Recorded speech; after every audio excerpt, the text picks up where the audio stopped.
Au moment des indépendances, c'était une urgence, une priorité. Il fallait former des cadres africains. Il fallait des diplômés pour prendre en main la gestion des administrations, des entreprises des pays nouvellement autonomes. Plus de 60 ans après, le pari semble réussi, puisque les docteurs en toutes les disciplines, il y en a foison sur le continent. Des universitaires au titre ronflant sans légion.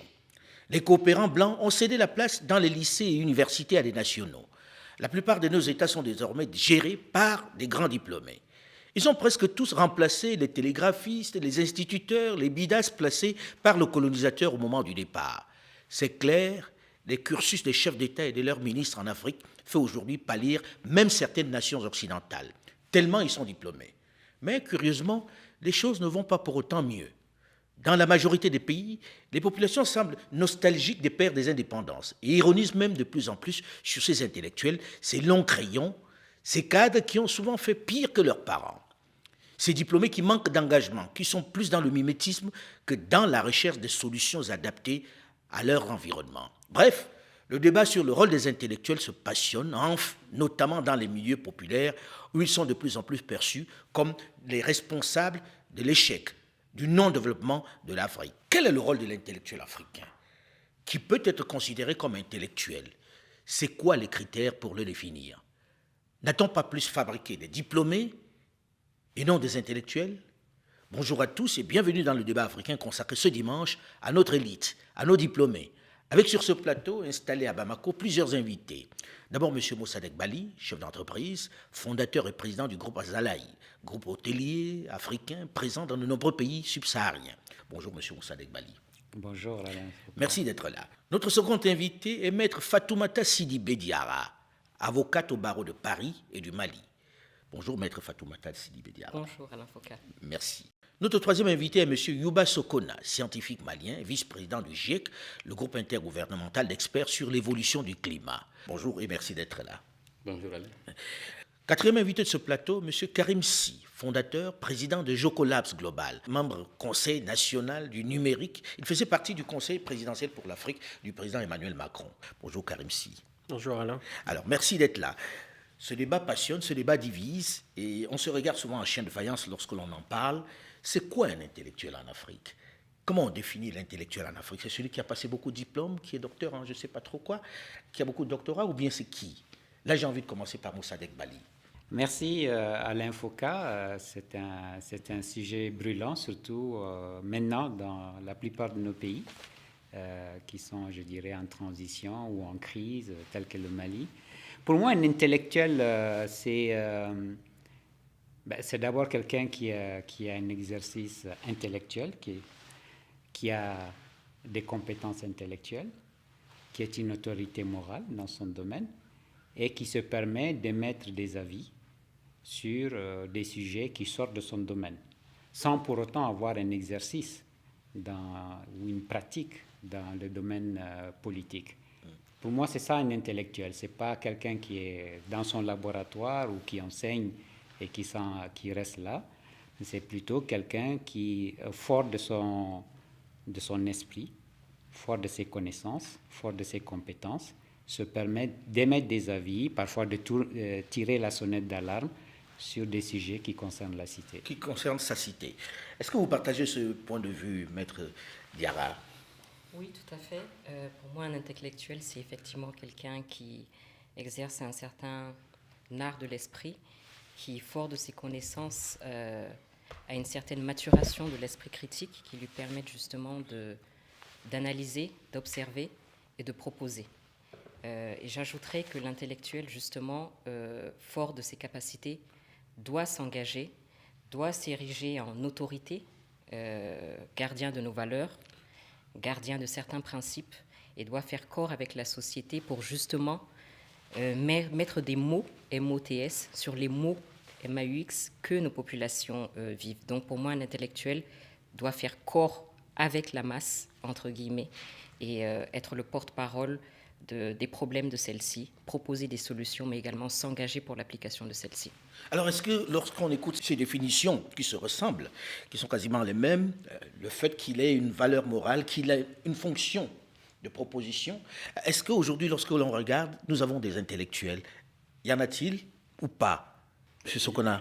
Il y en a, et puis il y en a toujours eu des intellectuels. C'est-à-dire que ce n'est pas du tout nouveau. Dans toute société, dans tout pays, dans tout système, on a 3 grands groupes qui doivent interagir. Le politique, ce que l'on appelle le monde de la connaissance, du savoir dont fait partie les intellectuels, et la pratique, c'est-à-dire la société. Il faut une interaction entre les deux, et l'intellectuel doit être entre les deux, c'est-à-dire émettre des idées, émettre des visions, pour informer les politiques à tous les niveaux, du niveau local jusqu'au niveau national, et en même temps observer la société, la dynamique qu'il y a, la comprendre pour des propositions concrètes pour un meilleur développement, pour un meilleur bien-être de cet ensemble-là. Mais on a le sentiment, lorsqu'on écoute les populations, que finalement on n'a plus d'intellectuels, que les intellectuels chez nous ne remplissent pas cette fonction que vous évoquez. Comment expliquer le fait qu'aujourd'hui on ait le sentiment qu'il y a une défection vis-à-vis de ceux qui sont considérés ou qui devraient être considérés comme des intellectuels, que l'on perçoit plus aujourd'hui que comme des diplômés?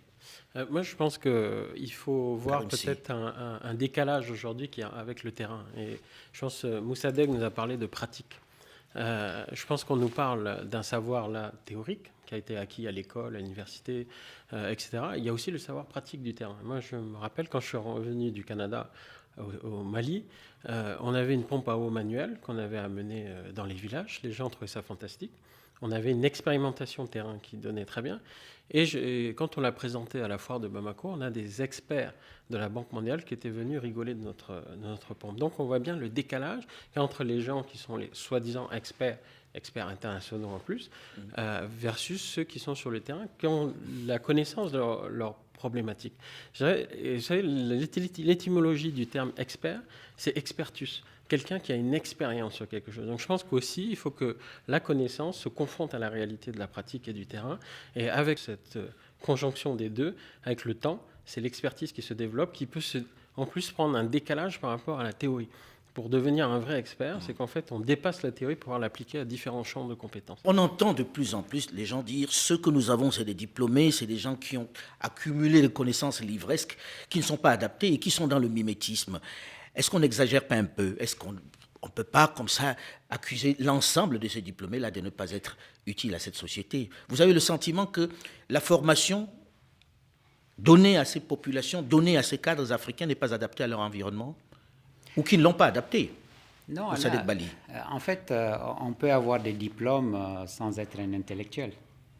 Et on peut avoir des diplômes sans jouer ce rôle d'autorité morale, ce rôle de tireur, une sonnette d'alarme. On peut être multidiplômé, faire de la politique et puis détourner les deniers de l'État. Donc je pense qu'il faut faire attention, il ne faut pas faire un amalgame entre des hommes et des femmes qui sont allés à l'école, qui ont plusieurs diplômes, mais qui décident justement de mettre cette connaissance à leur propre profit au lieu de le mettre au profit de la cité. Pour moi, un intellectuel, certes, c'est quelqu'un qui a des compétences dans un domaine précis, qui en fait son métier et son gagne-pain, mais qui à un moment donné se dit je ne peux pas rester dans mon coin parce que j'ai eu la chance d'aller à l'école, d'avoir des diplômes, d'être encadré, d'avoir de l'expérience et je suis bien là où je suis et je laisse la cité dans laquelle je vis, dans laquelle je suis né et qui m'a tout apporté dépérir ou parfois même sur le bord de disparaître comme au Mali. Vous savez, en France, c'est un terme qui a vu le jour au XIXe siècle avec le J'accuse d'Émile Zola. C'est comme ça que ça a commencé, en disant, dans l'affaire Dreyfus. Donc, d'éminents intellectuels sont sortis de leur réserve pour dire ce qui se passe dans l'affaire Dreyfus, on n'est pas d'accord, dont Émile Zola. Aux États-Unis, les intellectuels américains sont sortis de leur réserve pour dénoncer la guerre du Vietnam. Je pense que c'est ce genre de mouvement qu'on a sans pour autant qu'il soit qualifié d'opportuniste. Malheureusement, c'est ça qu'on constate dans nos pays. Moi, personnellement, j'ai eu à prendre souvent des positions dans mon pays, et même de façon générale en Afrique, contre la mauvaise gouvernance, contre cette soi-disant démocratie qui nous a menés là où nous sommes, contre l'accaparement de l'appareil d'État, des maigres ressources financières que nous avons par un club de prédateurs. Je suis sorti souvent de mon rôle de diplômé, de chef d'entreprise pour dénoncer cela. Et quand vous faites cela, on dit est-ce qu'il veut faire la politique, quoi? Absolument. Voilà. Dès que vous prenez une position, on vous voit déjà en politique. mais en réalité, comment expliquer le fait que l'ensemble de ces cadres, ou l'immense majorité de ces cadres finalement, qui devaient devenir les intellectuels, soit aussi loin de la réalité? Est-ce la qualité de la formation? Est-ce le logiciel? C'est quoi exactement? Parce qu'on a l'impression qu'on est dans quelque chose où ils sont aériens, ils reviennent avec des connaissances d'ailleurs qui ne correspondent pas. C'est ça ou quoi? C'est la formation, maître? Pas seulement la formation, c'est vrai qu'on observe de la part des diplômés, et nous avons tous eu ce sentiment, un certain recul par rapport à tout ce qui était la gestion de la cité, c'est-à-dire la politique de manière générale. Donc nous revenions avec nos diplômes, mais nous avons laissé ce champ-là à certaines autres personnes. À des voyous. Je n'irai pas jusque-là, mais en tout cas à certaines personnes qui ne défendaient pas forcément toutes les valeurs que nous avions. Et donc, je pense qu'aujourd'hui, les diplômés doivent maintenant se considérer comme devant avoir une obligation d'évoluer vers le statut d'intellectuel. C'est-à-dire qu'en dehors des diplômes que nous avons qui font de nous des experts dans un certain domaine, qu'on aille vers des domaines plus larges, qu'on prenne position sur des faits de société, qu'on s'engage dans la gestion de la cité, qu'on s'engage dans la politique. Cela avait une connotation un peu... On hésitait même à dire qu'on voulait prendre position en tant que diplômé, mais aujourd'hui, nous n'avons plus le choix. Nous n'avons plus le choix. Il faut prendre position, mais est-ce qu'on est adapté? Parce que quand on écoute les intellectuels africains, je crois que quand on voyage à travers le monde, on s'en rend compte, c'est ceux qui sortent le plus de théories qui ne sont pas des théories de chez nous en réalité. Est-ce que la formation n'est pas la cause même de cette inadaptation, Karim Sy? Mais vous le retrouvez, je veux dire, quand vous voyez un mouvement comme les Gilets jaunes, vous voyez bien tout le décalage qu'il y a aujourd'hui entre un pouvoir de décision qui réfléchit et qui est complètement hors sol. Et donc, tout le problème est à ce niveau-là. C'est-à-dire, comment est-ce qu'on se ramène à la pratique du terrain et comment on se confronte? Et je pense que c'est ce qu'on dit aussi là. C'est-à-dire, l'intellectuel n'est pas juste dans son bureau en train de réfléchir et de faire de la théorie. Il faut qu'il se confronte à la réalité. Et à partir de cette confrontation de la réalité, qui est ouverte, et donc qui n'est pas monopolisé non plus par un groupe, s'ouvrir. Aujourd'hui, en plus, on a quelque chose de fantastique, c'est qu'on a les outils, et c'est un peu mon sujet, numérique, qui nous permettent de réfléchir même à l'échelle mondiale. Et on n'a pas le choix, d'ailleurs. Si on voit le GIEC, on est face aujourd'hui à des enjeux qui se réfléchissent à l'échelle mondiale. L'évolution du climat. Voilà, les enjeux climatiques, les enjeux... Là, on voit bien, la crise sécuritaire, c'est pas que le Mali, c'est toute la région. Ça nous dépasse à certains niveaux, il y a des influences extérieures. Donc, on voit bien que tous les sujets qu'on touche sont des sujets aussi qui sont à penser... Mais là, ce que j'essayais d'évoquer, c'est que lorsque l'on écoute l'intellectuel africain, mais souvent il vous cite tellement de penseurs des siècles précédents pour étaler l'immensité de son savoir, mais on a le sentiment qu'il y a ce complexe qui est resté, M. Sokona, non? Je ne crois pas. Je pense qu'il y a plusieurs types d'intellectuels. Ensuite, la tâche est immense. Le malheur en Afrique, c'est qu'on veut aller vite, on veut faire tout, parce que tout est urgent et tout de suite. C'est ça le problème. Parce qu'il faut d'abord voir les processus de décision en Afrique. Qui prend les décisions? Karim disait tantôt que dans les années 80, j'ai participé de cela.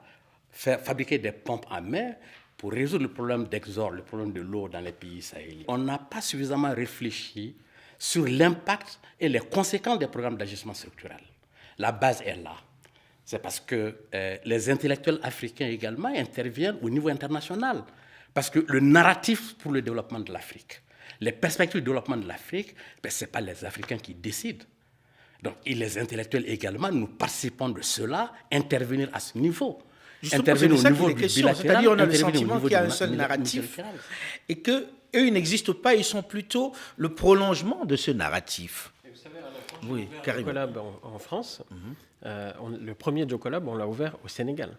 On est allé en France 2 ans après, en 2012. Quand on a ouvert en 2010, on était parmi les premiers espaces d'innovation de ce type dans le monde. On ouvrait en même temps que le premier espace de ce type-là en France, à Paris. 2 ans après, les gens veulent nous expliquer comment faire, alors qu'on participe du même mouvement et on réfléchit dans les mêmes réseaux au niveau international. Et donc, quand on a ouvert en France, les gens veulent nous dire « Ah, mais c'est fait pour les diasporas ». Pas du tout. Pas du tout. On l'a fait pour le territoire de Nanterre et de la ville de Nanterre autour de la question de l'innovation et de l'entrepreneuriat. Mais comme on vient d'Afrique, chaque fois on nous cantonne dans un débat et nous-mêmes on se cantonne dans ce débat. Je pense ce qui a été intéressant d'ailleurs dans mon cas, c'est que j'ai pu me confronter avec la réflexion en France et se rendre compte qu'en fait notre réflexion, c'est-à-dire l'Africain doit aussi commencer à se faire confiance, se dire que ses idées peuvent gagner le monde. L'Afrique est un continent monde, on l'a dit. On a un brassage incroyable et en fait, on a des vraies solutions à apporter et une vraie réflexion à apporter pour participer à la résolution des problématiques de société. Mais on a le sentiment que ce narratif-là n'existe pas. Est-ce que c'est parce que nous ne parlons pas suffisamment, parce que... Il n'est pas reconnu. Il n'est pas reconnu. On n'écoute pas les Africains. Il existe. Il existe, il est sur papier. Ben, malheureusement, le politique ne se saisit pas du narratif. Mais ces politiques dont on parle sont les diplômés. Mais plus que le politique, le système actuel fait que l'Africain ne se fait pas confiance et malheureusement, l'occidental, sans généraliser, a une tendance de supériorité dans sa pensée. Un regard condescendant. Moi, je pense à l'Infoca qu'il faut qu'on redevienne nous-mêmes. Ce que nous avons été, nous avons des sociétés séculaires, nous avons des traditions, des valeurs. Comme je disais, un diplômé n'est pas un intellectuel. Un intellectuel, c'est celui qui s'adonne à un exercice intellectuel et qui réfléchit aux problèmes de la cité. Et on n'a pas besoin d'aller à l'école. J'ai coutume de rappeler l'exemple du Cheikh Zayed, qui n'est pas allé à l'école des Blancs et qui a créé les Émirats arabes unis. Oui. Il a juste réfléchi aux problèmes de la cité, aux problèmes auxquels est confrontée sa société. Il a réussi à bâtir ce magnifique pays qu'est les Émirats arabes unis. Et c'est un intellectuel. Donc je pense qu'il faut qu'on revienne un peu à nos valeurs, qu'on se réancre à nouveau dans nos traditions, qu'on réfléchisse à qu'est-ce qu'on peut faire sans copier les autres, sans faire du mimétisme. Et c'est ça que les Asiatiques ont réussi. Les Asiatiques, ils ont connu comme nous les mêmes misères, ils ont été colonisés comme nous, ils ont été martyrisés comme nous, mais ils se sont redressés en revenant à leurs valeurs, en disant c'est nous qui pouvons faire ça et nous allons le faire. C'est pour ça que moi je pense que en tant qu'intellectuel, en tant que citoyen, nous devons avoir une capacité d'indignation. Tant que nous n'aurons pas cette capacité d'indignation et que nous ne l'exprimerons pas, ben les autres vont venir nous imposer leur modèle qui ne fonctionne pas chez nous. Peut-être qu'on aura l'occasion d'en parler, tel que la démocratie... On va en parler dans la seconde partie. On va en parler dans la seconde partie, mais je voudrais qu'on ait quand même fait un état des lieux. Beaucoup parlent de l'échec de l'intellectualisme africain. Est-ce que c'est exagéré quand on dit ça, Maître Fatoumata Diarra? Ce n'est pas exagéré. Je pense que c'est la perception même de l'intellectuel et l'attitude même de ceux qui se disent intellectuels qui peuvent expliquer cette sorte de défiance de la population envers cette catégorie, entre guillemets. En ce qui concerne la perception de l'intellectuel, il ne faut pas seulement le voir avec la vision moderne, entre guillemets, européenne ou occidentale. Nous avons eu des foyers intellectuels ici, Tombouctou, etc. Nous avons eu dans nos sociétés, dans nos civilisations, des notables, des scribes, des conseillers de souverains qui étaient des intellectuels, qui étaient porteurs de nos valeurs et de nos traditions. Il faut que dans l'imaginaire collectif, qu'on revienne, qu'on se réapproprie notre propre histoire et qu'on sache que nous avions des intellectuels africains. Mais comment expliquer la disparition de ces intellectuels-là ? S'il y en a eu, parce que vous prenez le cas de Tombouctou et personne ne peut en douter, comment expliquer qu'on soit passé de cela à des gens qui ne prennent plus position, qui, à moins qu'on ait décidé de définir autrement les intellectuels, c'est-à-dire sortir de ce cadre de réflexion-là pour entrer dans autre chose? Parce qu'il y a eu une cassure. Il y a une cassure à l'Infoca. Il y a une cassure.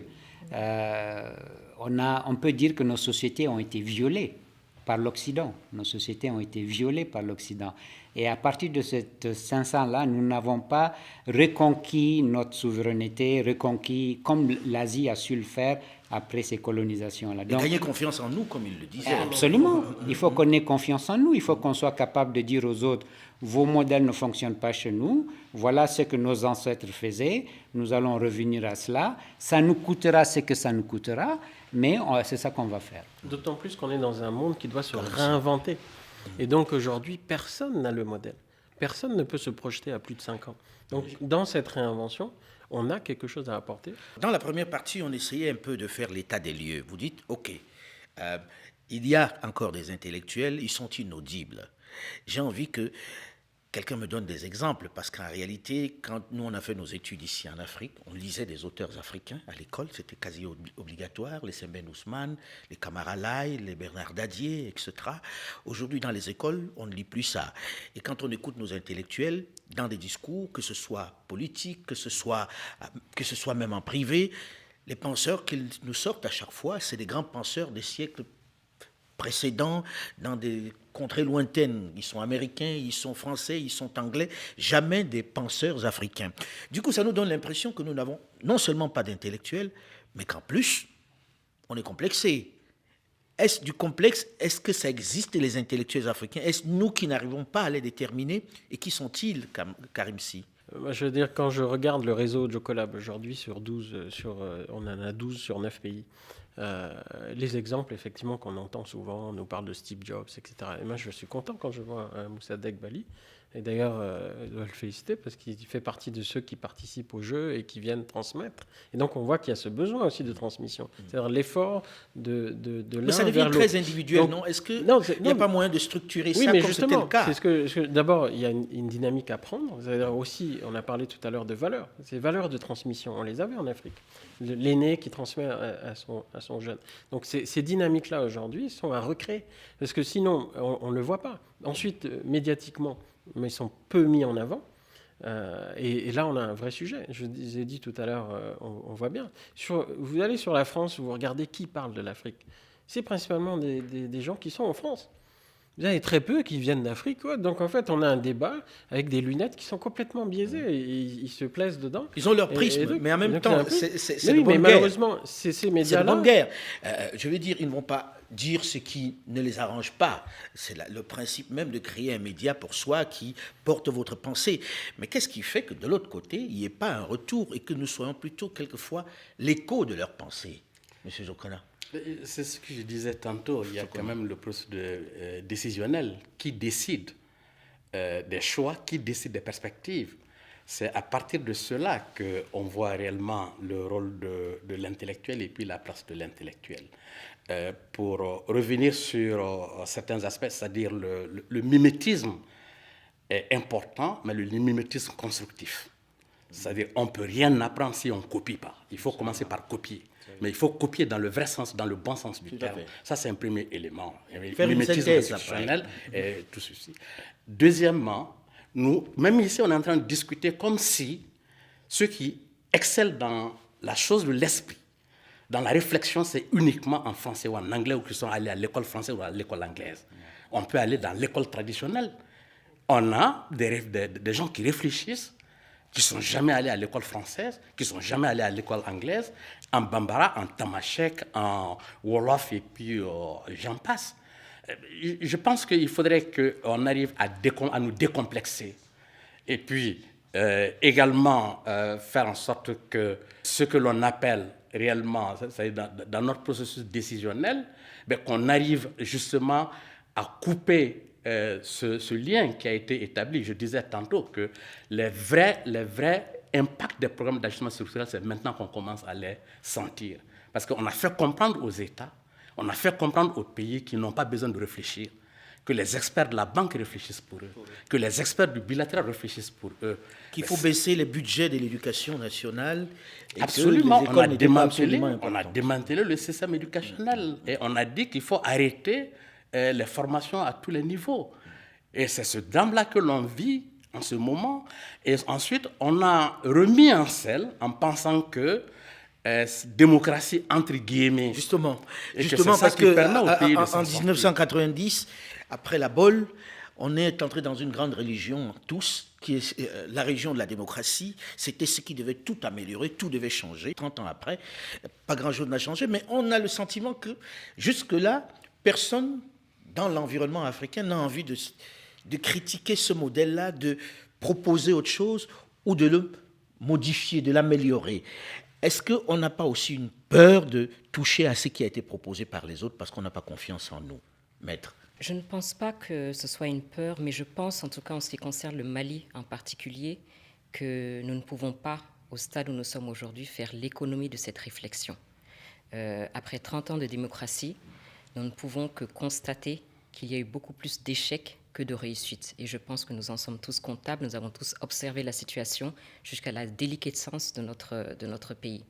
Je pense maintenant que nous sommes obligés maintenant de faire face aux défis, d'interroger notre propre histoire, de comprendre comment, toujours en ce qui concerne le Mali, des communautés ont pu harmonieusement cohabiter, des communautés qui aujourd'hui s'entre-déchirent, comprendre comment ce ciment national qui nous unissait après 30 ans de démocratie vole en éclats, comprendre comment on se sentait malien du nord au sud. Aujourd'hui, ce n'est plus le cas. Donc, interroger d'abord notre propre histoire. Et également, il faut qu'on constate une chose, c'est que cette démocratie, les populations, il n'y a pas eu d'appropriation de la part des populations. Donc, c'est clair que c'est quelque chose qui ne nous correspond pas. Et tant que les populations ne vont pas s'approprier le mode de gouvernance, le mode de société basé sur nos valeurs, ça ne fonctionnera pas. Donc il faut aujourd'hui qu'on fasse, on n'a pas le choix en ce qui concerne en tout cas le Mali, nous devons en tant qu'intellectuels, de citoyens engagés, de diplômés, mais on n'entend pas ce son de cloche, hein, c'est-à-dire tout le monde dit démocratie, nombre de mandats, etc. Tout le monde a l'air d'avoir adhéré à cette religion. Je dis, on critique vraiment pas la démocratie sur notre continent, on critique même quelquefois plus les religions que la démocratie qui est arrivée en 90. Comment ça s'explique? Qu'est-ce qui fait qu'on ne puisse pas affronter cela, faire le bilan comme vous le faites, maître, aujourd'hui, Mossadegh Bally? Mais parce que aujourd'hui, ceux qui font la compétition électorale, moi je vais nuancer ce que Maître Diarra a dit. On a eu 30 ans d'élections pluralistes. On n'a pas eu 30 ans de démocratie. La démocratie, c'est un stade ultime d'organisation sociale. Et les pays dits démocratiques aujourd'hui ont mis des siècles et des siècles. Et ont encore du mal. Hein, et ont encore du mal. On a vu ce qui s'est passé aux États-Unis où un chef d'État a voulu faire carrément un coup d'État en allant prendre le Parlement. Donc, ils ont presque 3 siècles de démocratie. Et nous, on veut qu'on le fasse en 30 ans. C'est impossible. Donc, on a eu 30 ans d'élections pluralistes où on connaissait le vainqueur des élections avant même qu'on aille aux urnes. Et c'est ça qu'on a eu dans la plupart de nos pays. Et ça a été une compétition au pré-bonne, une compétition à nos mecs budgets nationaux.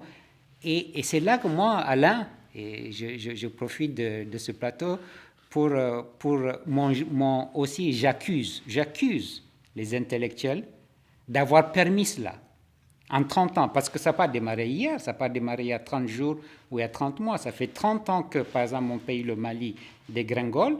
Et ceux qui sont intellectuels, donc qui ont développé leur intellect, au lieu de le mettre au service de la cité, l'ont mis à leur propre service. Et voilà ce que nous avons aujourd'hui. Nous n'avons plus de cité. Donc, je pense que le rôle de ces intellectuels, diplômés ou pas, je suis d'accord avec Yuba quand il dit que on peut ne pas aller à l'école et être un intellectuel comme on a dans nos sociétés traditionnelles. Il faut que maintenant, nous nous réveillons pour dire, ça suffit, ce modèle-là est un objectif ultime. La démocratie, c'est un objectif ultime. Comment on y arrive? On y arrive en ayant nos propres valeurs et en l'adaptant. En l'adaptant, exactement. Ça ne peut pas être du prêt-à-porter. Ça ne peut pas être du prêt-à-porter. Il faut que nous-mêmes, comme un tailleur, nous cousons notre démocratie en adaptant nos réalités. Et ça, ce plaidoyer, Alain, pour terminer là-dessus, ce plaidoyer, c'est les intellectuels engagés, les citoyens engagés qui peuvent le mener. Parce que ceux qui sont aux affaires, ceux qui sont au pouvoir, ils ne veulent pas quitter le confort de ce pouvoir, ils ne veulent pas déplaire à la Banque mondiale, au FMI, à la France, aux États-Unis. Ils n'auront jamais ce discours, ils nous diront toujours... Sans démocratie, il faut qu'on aille vers la démocratie parce que c'est une licence, c'est un permis de piller un pays. Moi, je vois la démocratie africaine aujourd'hui comme un permis que vous passez pour conduire. Eux, ils passent les élections. Je suis démocratiquement élu, donc je peux piller mon pays. Personne ne peut rien me dire. Les intellectuels, les Africains doivent donc interroger la démocratie, le modèle démocratique. C'est bien de faire attention parce qu'aussi on a l'économique. Aujourd'hui, depuis les années 70, on nous a avertis sur les transnationales, qui sont devenues les multinationales. Ce sont des entreprises qui parfois ont des capacités supérieures à des États. Et donc, quand on a une dynamique comme ça qui vient avec une logique de profit, et de profit pour ses actionnaires, forcément, des États qui sont faibles, qui ont peu de moyens, si on ne fait pas attention, ça finit effectivement dans un permis pour aller dans la rapacité. Tout à fait. Et donc, face à ça, des intellectuels qui vont s'opposer à ça, on voit les moyens qui peuvent être déployés. On a bien vu, même, par exemple, on sait aujourd'hui tous les cabinets de relations publiques qui peuvent être déployés pour détruire la réputation de quelqu'un, pour éteindre la voix de quelqu'un et autres. Et donc, on voit bien qu'il faut oser. Et oser, c'est quand même quelque chose. C'est pas juste un Mais est-ce qu'il n'y a pas le fait aussi que si l'on pense comme ça, chacun reste dans son coin? Est-ce qu'il n'y a pas déjà un défaut qui fait qu'on ne se mette pas en réseau? Quand on regarde dans les grandes démocraties occidentales aujourd'hui, pour utiliser un terme générique, ça ne s'est pas fait du jour au lendemain. Ces gens-là avaient des clubs, ils se retrouvaient dans des sociétés de pensée. Est-ce que celui qui se veut intellectuel en Afrique aujourd'hui n'est pas trop seul? Le problème, c'est qu'on utilise un mot sans connaître son contenu réel. Parce que la démocratie, c'est comme le développement durable. C'est un processus continu, sans fin. Parce qu'on a l'impression qu'il faut tout simplement faire A, B, C, D, et puis on a la démocratie. Ce n'est pas du tout ça. C'est un processus continu, ça c'est un premier élément. Deuxième élément, il y a quand même une prise de conscience. C'est-à-dire, sur ce plateau, trois d'entre nous, on s'est rendu compte que la situation du Mali était intenable sous l'Ancien Régime. On s'est mis ensemble et puis on a fait un premier appel. Donc, qui dit que les choses ne vont pas. On a donné quelques pistes d'action. Mais le gros problème, c'est que, contrairement à ce qui se passe sur d'autres cieux, notamment en Occident, c'est-à-dire qu'il y a une certaine écoute de la classe politique, de la population, des intellectuels, mais dans le contexte africain, il n'y en a pas. Ils sont à l'écoute de la Banque mondiale, ils sont à l'écoute des multinationales, ils sont à l'écoute du bilatéral. Malheureusement, nous, nos intellectuels africains, on est beaucoup plus à l'écoute. C'est ceux qui sont à l'écoute des intellectuels africains, c'est beaucoup plus ceux de l'extérieur. Moi, je passe une bonne partie de mon temps à cogiter pour le bilatéral, le multilatéral international que le national ou que le contexte africain. C'est ça le paradoxe. Je voudrais abonder dans le sens de Yuba Sokona. Moi, j'ai décidé de faire mon introspection. J'ai décidé de faire mon aggiornamento et c'est pour ça qu'il y a déjà quelques années, je suis sorti un peu de cette réserve que les intellectuels africains s'imposent et on voit les conséquences que cela a sur nos pays. Donc, comme Karim l'a dit, je suis dans une phase où je veux redonner à ma société ce que moi j'ai reçu. Moi, j'ai reçu une éducation publique gratuite, une instruction publique gratuite, une excellente éducation familiale, sociétale et tout ça. Et j'ai envie de redonner ça à mon pays au travers de la jeunesse. Donc, je rencontre beaucoup les jeunes, je donne des conférences et tout ça. Mais pendant très longtemps, Alain, comme l'a dit Yuba Sokona, j'étais plus écouté à l'extérieur que dans mon propre pays. J'ai été invité à donner des conférences à Harvard. C'est toujours le cas, J'ai donné une conférence à MIT. J'ai donné une conférence à Darden. J'ai donné une conférence à Sciences Po Nice. Et jamais l'Université du Mali ne m'a invité à venir parler de l'entrepreneuriat aux jeunes étudiants. Voilà un peu ce dans quoi nous sommes. Tant que on ne dira pas, nous avons un Mossadegh Bali, il faut qu'il vienne dire aux jeunes c'est quoi l'entrepreneuriat. Nous avons un Maître Diarra, il faut qu'il vienne dire c'est quoi le métier d'avocat. Au lieu d'aller chercher des gens... Ou des Karimsi qui viennent nous parler du numérique. C'est quoi le numérique, ainsi de suite. Tant que nous n'allons pas mettre en valeur ces intellectuels, ces compétences pour partager entre nous, ben c'est toujours un Harvard Business School qui va inviter Mossadegh Bali pour venir parler de l'entrepreneuriat en Afrique. Donc c'est ça qu'il faut qu'on casse. En réalité... Mais comment on va casser puisqu'on est orienté solution? Il va bien falloir que celui qui part d'ici, que le jeune qui nous regarde se dise je vais peut-être accéder à eux, je vais peut-être apprendre d'eux. Comment ça commence? Par quoi on commence? Moi, je vais commencer par faire des espaces où justement les gens peuvent venir et partager des choses. Et ces espaces-là, c'est nous qui les finançons. Nous, on n'a pas de financement public, quasiment. C'est-à-dire, vous avez un espace où les jeunes... Chaque Jocolab qu'on a, c'est un entrepreneur qui s'engage à tenir l'espace. C'est-à-dire, si l'espace est déficitaire, et croyez-moi, investir dans l'entrepreneuriat, surtout primo-entrepreneur en amorçage, c'est forcément déficitaire. Donc, et ça, en fait, comme l'État ne peut pas le faire, et je pense qu'on est à une étape où justement, il faut que tout le monde joue joignent ses forces pour avancer. Je pense que là, face aux crises auxquelles on est confronté, je pense que ça devient il faut du réseau, quand même. Il faut du réseau. Il faut différentes implications à différents niveaux, que ce soit sur le terrain, effectivement que des personnalités aussi montrent l'exemple. Moussadegh le fait. Moi, j'ai vu des gens comme Mustapha Terrable le faire. Mais même chose, Mustapha Terrable, je l'ai découvert au MIT à Boston. Et donc, on ne le connaissait pas en Afrique. On ne le connaissait pas, président de l'OCP, avec un vaste programme de réforme et d'accompagnement même de l'Afrique, pour amener l'Afrique à mieux valoriser son patrimoine. L'Afrique a 70% des terres arables non cultivées. Donc ça fait partie de la solution pour nourrir la planète. Et donc ça, il faut qu'on ait nos gens qui pensent à ça et qu'on voit et qu'on les mette en avant. Dans tous les domaines, il faut construire des institutions sous forme de réseau parce qu'on n'a pas la possibilité, surtout avec l'expérience de Covid, on a quand même créé un certain nombre de réseaux. Malheureusement, il y a très peu d'universitaires francophones là-dedans. C'est essentiellement des universitaires des pays anglophones sur les questions d'énergie. Oui, ça, c'est quelque chose qui revient régulièrement. Hein. C'est-à-dire, dès qu'on parle de ça, on voit les initiatives.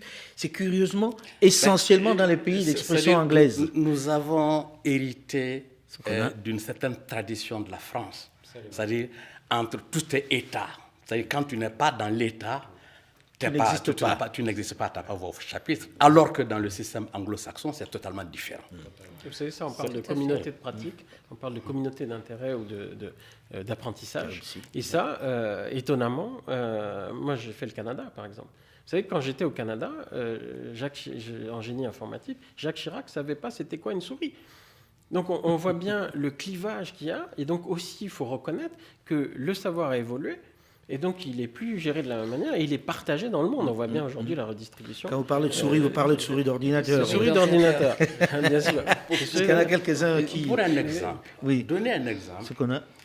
En 2010, j'ai été appelé à créer le Centre africain en matière de politique climatique, basé à la Communauté économique des Nations Unies pour l'Afrique à Addis Abeba.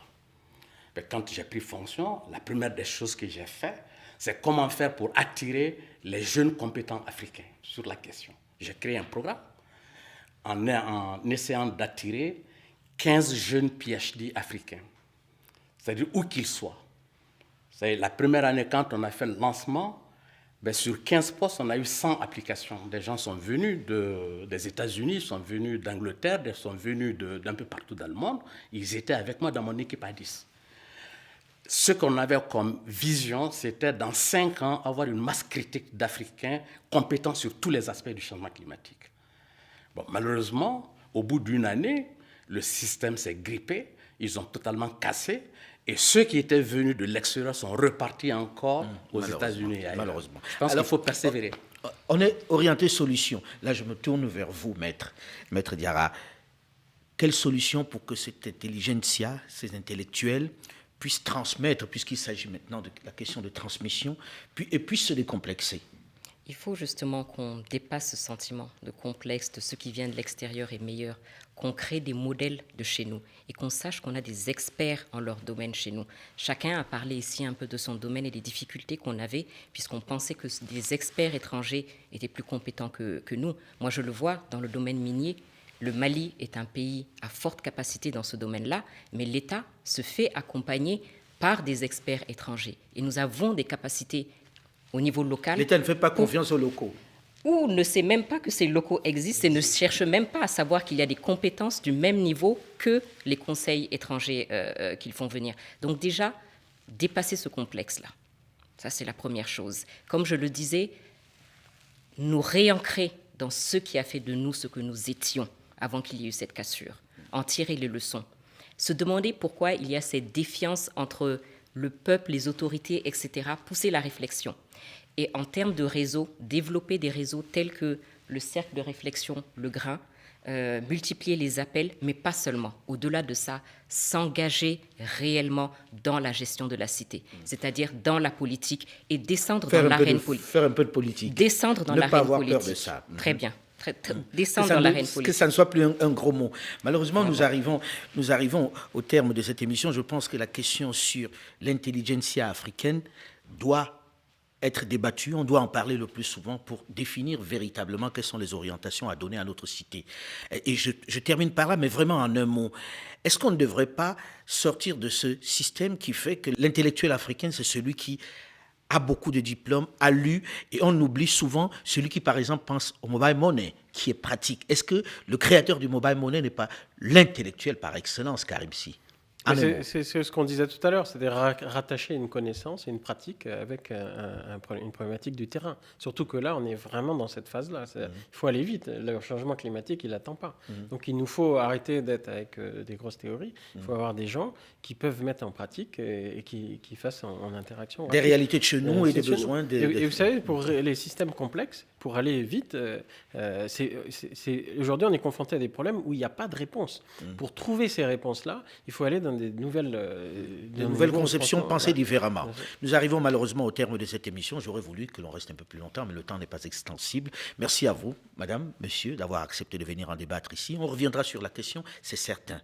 Le débat africain s'est terminé pour aujourd'hui. Olivier Raoul, Sébastien Faye et Alain Foucault, Delphine Michaud également. Nous vous donnons rendez-vous la semaine prochaine, même heure, même fréquence, pour un autre débat africain. Dans un instant, une nouvelle édition du journal sur Radio France Internationale. Restez à l'écoute et à très vite.